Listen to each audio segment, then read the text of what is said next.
Bonjour à tous, bienvenue à Lille, au cœur d'Euratech, la Silicon Valley du Nord, pour cette deuxième émission du MAC des adhérents AJP, consacrée aux nouvelles formes d'organisation du travail, les fameuses NFOT dont nous entendons de plus en plus parler.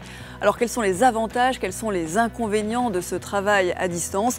Eh bien c'est ce que nous sommes allés demander à Marc-Antoine Navrez, adhérent AJP et fondateur de l'entreprise Teammates.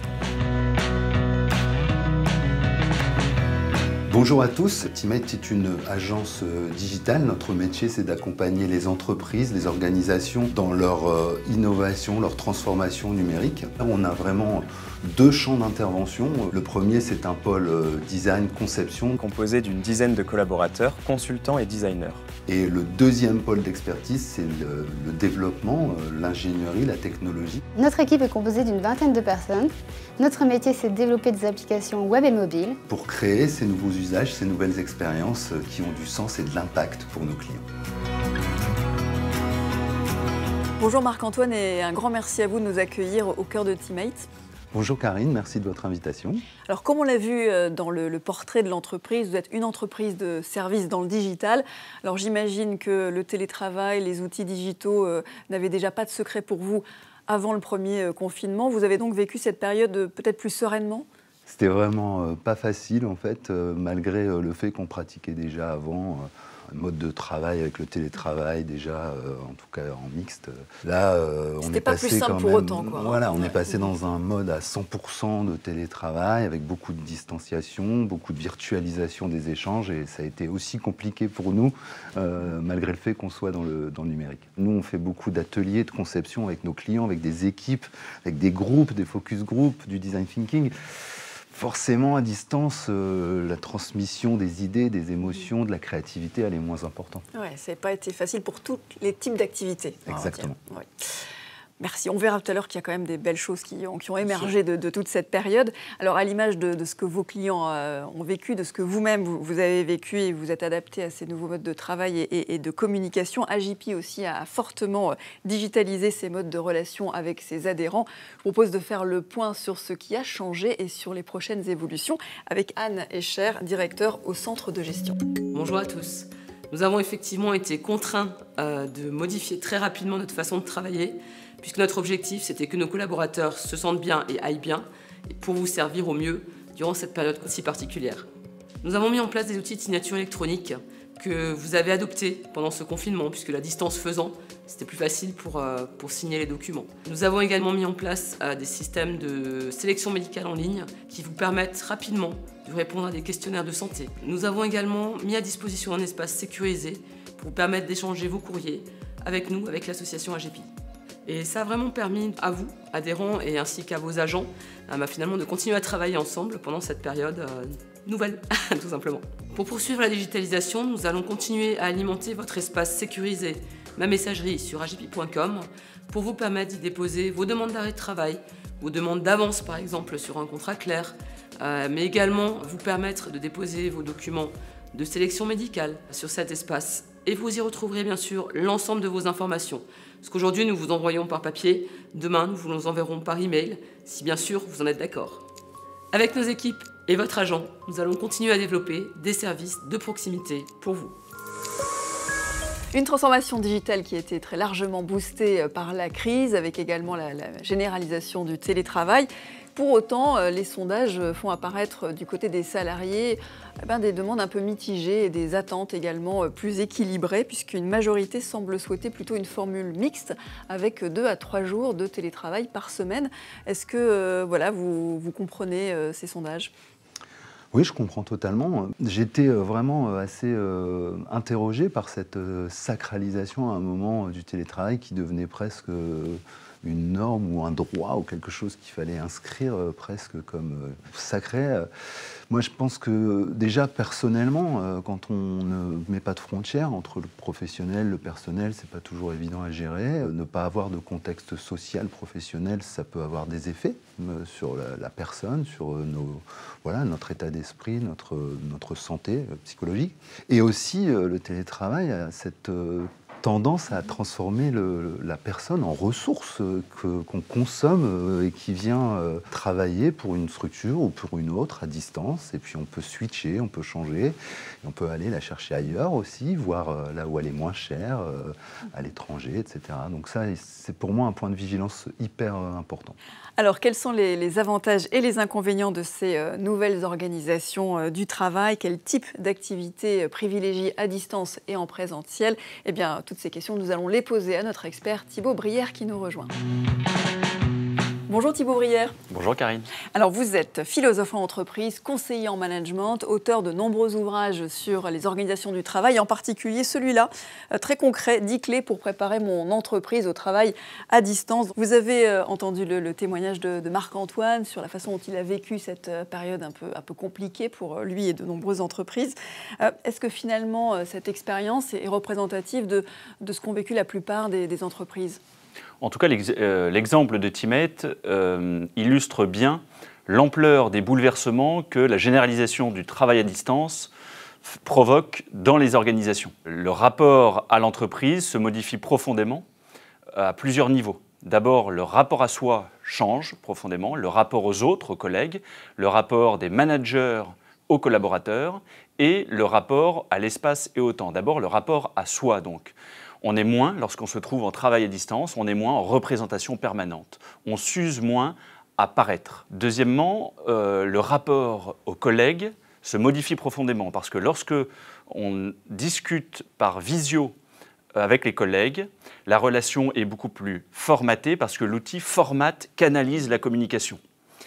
Et donc les rapports sont beaucoup plus instrumentaux. Ensuite, le rapport du manager au collaborateur change profondément parce que le manager contrôle moins le détail de ce que font les uns et les autres. D'où une impression de libération. Donc on sort d'une culture du contrôle, premièrement, et deuxièmement, on sort d'une culture du présentéisme de la part des collaborateurs. Dernier aspect, le rapport au temps et à l'espace se modifie, c'est-à-dire que dorénavant, lorsque, en tout cas, je travaille à distance, eh bien, je travaille depuis le lieu et le moment où je suis le plus efficace. De plus en plus d'entreprises signent des accords de télétravail. Est-ce que dans ce domaine, il y a une limite à ne pas dépasser ? Il faut adapter à chaque fois la dose de télétravail que l'on accorde à la nature des tâches, à la nature du travail d'une part, et d'autre part à la maturité des équipes. D'abord, à la nature du travail. Le télétravail est très adapté pour toutes les tâches dites répétitives, les tâches qui sont très formalisées. Donc les réunions créatives, où on ne sait plus justement pas trop où on va, ça, c'est pas forcément adapté. Exactement. Que ce soit des réunions de prise de décision ou des réunions dans lesquelles on a besoin d'une émulation collective pour créer à plusieurs ce que l'on serait incapable de créer seul, pour ce type d'activité, le présentiel est bien plus adapté. Et deuxièmement, en fonction de la maturité de l'équipe. C'est-à-dire qu'on peut passer plus facilement en télétravail, en tout cas fonctionne mieux en télétravail, des équipes qui se connaissent déjà, qui ont déjà une expérience de la collaboration en présentiel. Cela fonctionne aussi bien, en tout cas en mode moins dégradé à distance. En revanche, lorsqu'il y a des nouveaux venus dans l'entreprise, ceux-là doivent davantage travailler d'abord en présentiel. Alors quand on n'a pas le choix et que l'on doit enchaîner visioconférence sur visioconférence, comment faire en sorte qu'elle soit le plus attractive, performante et peut-être un petit peu conviviale aussi ?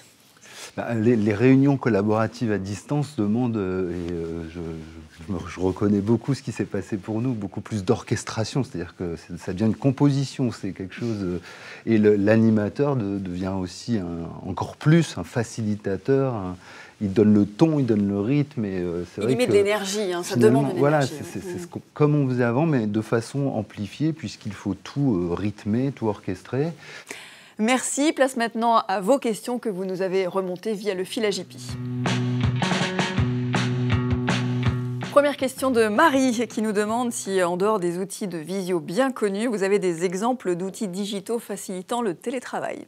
Les mots du travail doivent d'abord être soignés en présentiel parce qu'ils sont seulement décuplés en fait lorsqu'on se trouve en distanciel. Et donc apprenons d'abord à bien collaborer lorsqu'on se trouve physiquement au même endroit et ensuite nous collaborerons mieux en distanciel et après seulement il deviendra loisible de se poser la question du bon outil technique pour accompagner la bonne collaboration, pour la nourrir. Je suis tout à fait d'accord avec Thibaut, les outils digitaux ne sont que des outils. La transformation numérique, ça peut accélérer et aider plein de choses, mais ce n'est qu'un outillage. Et il doit être au service d'une expérience. Je me permets, ça fait 10 ans qu'on est suivi par AJP, vous le savez, c'est Laurence Vac qui nous suit depuis le début chez Teammate. Et on voit aujourd'hui, par exemple, beaucoup de mutuelles qui sont un peu digitalisées ou beaucoup de services sociaux comme ça qui sont digitalisés. Et beaucoup d'entreprises en reviennent parce que rien ne remplace l'expérience de human-centric un peu. Voilà, le numérique, ce n'est que de l'outillage. Derrière, il faut un vrai service, une vraie expérience. Question de Stéphane. Comment aider les personnes les moins autonomes professionnellement à vivre la situation de télétravail sans perdre en efficacité? Stéphane travaille dans un cabinet d'expertise comptable. Alors Stéphane, tout dépend de la nature de l'activité de cette personne, de ces personnes dans le cabinet d'expertise comptable. Comme je le disais tout à l'heure, s'il s'agit de tâches répétitives, elles peuvent, sans trop de dommages, être effectuées à distance. En revanche, s'il y a besoin d'une émulation collective, de faire preuve de capacité d'initiative, dans ce cas-là, ces tâches sont mieux pourvues en présentiel. Mais le plus important reste que le choix du passage à la distance, donc en télétravail, soit libre, qu'il ne soit pas imposé par l'employeur.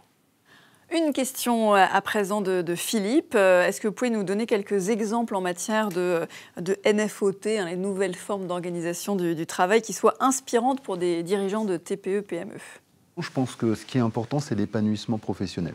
L'épanouissement professionnel, c'est avant tout aimer faire son travail. Je pense que l'entreprise doit revenir au cœur de tout ça. Et pour être épanoui professionnellement, on doit comprendre le projet d'entreprise, on doit le partager, on doit y adhérer. Et on doit aussi sentir que dans cet environnement d'entreprise, on peut évoluer, on peut progresser, on n'est pas enfermé dans un carcan. Donc je pense que les nouvelles organisations doivent beaucoup travailler et, le sens qu'on donne au projet de l'entreprise. La question du sens est d'autant plus importante après toute cette période que l'on a vécue, j'ai l'impression. Est-ce que vous voyez aussi un exemple pour répondre à cette question? Alors oui, j'ai en tête l'exemple de la start-up Cheers, spécialisée dans l'impression photo. Et on peut en retirer 3 bonnes pratiques. La première, c'est qu'ils ne passent en total remote, c'est-à-dire en télétravail complet, que des personnes ayant au moins 18 mois d'ancienneté. La deuxième pratique, c'est pour dynamiser lors de leurs réunions à distance, donc en visio, l'intelligence collective, ils font venir dans la réunion des personnes extérieures à l'équipe qui se réunit pour justement amener un peu plus de fraîcheur, d'extériorité. Et la troisième bonne pratique mise en œuvre par Cheers consiste à demander aux personnes de mentionner, en tout cas leur suggérer de mentionner lorsqu'ils sont indisponibles, de manière à ce que leur travail quotidien en distanciel ne soit pas constamment perturbé par des chats, par des demandes de mini-visio, etc. Voilà, dans ces nouvelles formes de travail, on parle beaucoup d'agilité. Eh bien, je vous propose de découvrir une entreprise dont le business model assez original a été boosté par ces nouvelles organisations du travail. Il s'agit de la plateforme digitale Office Riders qui propose de louer des espaces de travail ponctuels chez des particuliers. Et c'est notre coup de cœur. Bonjour Karine, bonjour à tous. Oui, alors comment est né Office Rider? Ça remonte déjà à 5 ans en arrière. J'ai eu conscience en fait d'un nombre de mètres carrés assez impressionnant qui était sous-utilisé chez les gens, tout simplement dans les appartements, des lofts, des mètres carrés qui pouvaient être extrêmement intéressants et qu'on allait pouvoir rendre à la fois utile à des professionnels et des entreprises, mais aussi profitable à des autres qui n'en faisaient rien.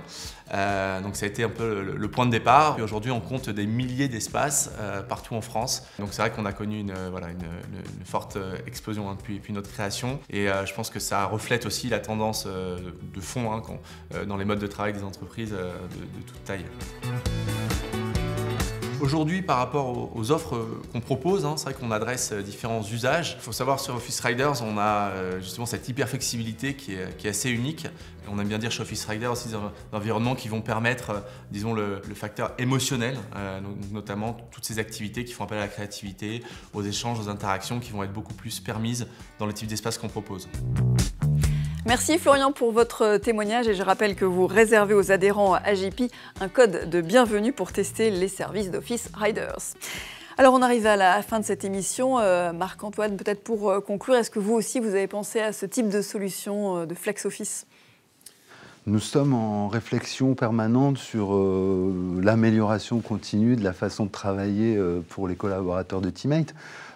FlexOffice, il y a une notion de distance très importante. On vient de dire juste avant qu'il devait y avoir un équilibre entre le travail à distance et le travail présentiel. Quand on est à 1000 km, c'est pas toujours évident, même si pour une réunion, ça peut être des solutions hyper pratiques. Et heureusement que les startups sont là pour faire de l'innovation d'usage grâce à la technologie qui vient de l'outiller. Chaque organisation doit aussi permettre à ses équipes, en fonction de son ADN, de son métier, de ses façons de travailler, d'être innovantes dans les recettes qu'on va mettre dans la collaboration à distance ou pas, et de progresser en permanence ensemble. Merci beaucoup Marc-Antoine. Merci également Thibaut d'avoir été avec nous dans ce magazine. Nous arrivons donc à la fin, et puis aussi un grand merci à toutes les équipes de Teammate qui étaient derrière nous sur ce plateau. AJP, je vous rappelle que c'est une association qui s'intéresse à des tas de sujets, et en particulier à ce sujet des violences conjugales, et on vous en reparlera bientôt à l'occasion d'un documentaire consacré aux solutions innovantes qui se mettent en place pour lutter contre ce fléau. Vous pouvez bien sûr retrouver toute l'actualité de l'association sur la chaîne YouTube ainsi que sur le fil AJP. Et pour terminer, je vous souhaite à tous un très bel automne et je vous dis à très bientôt pour un nouveau magazine.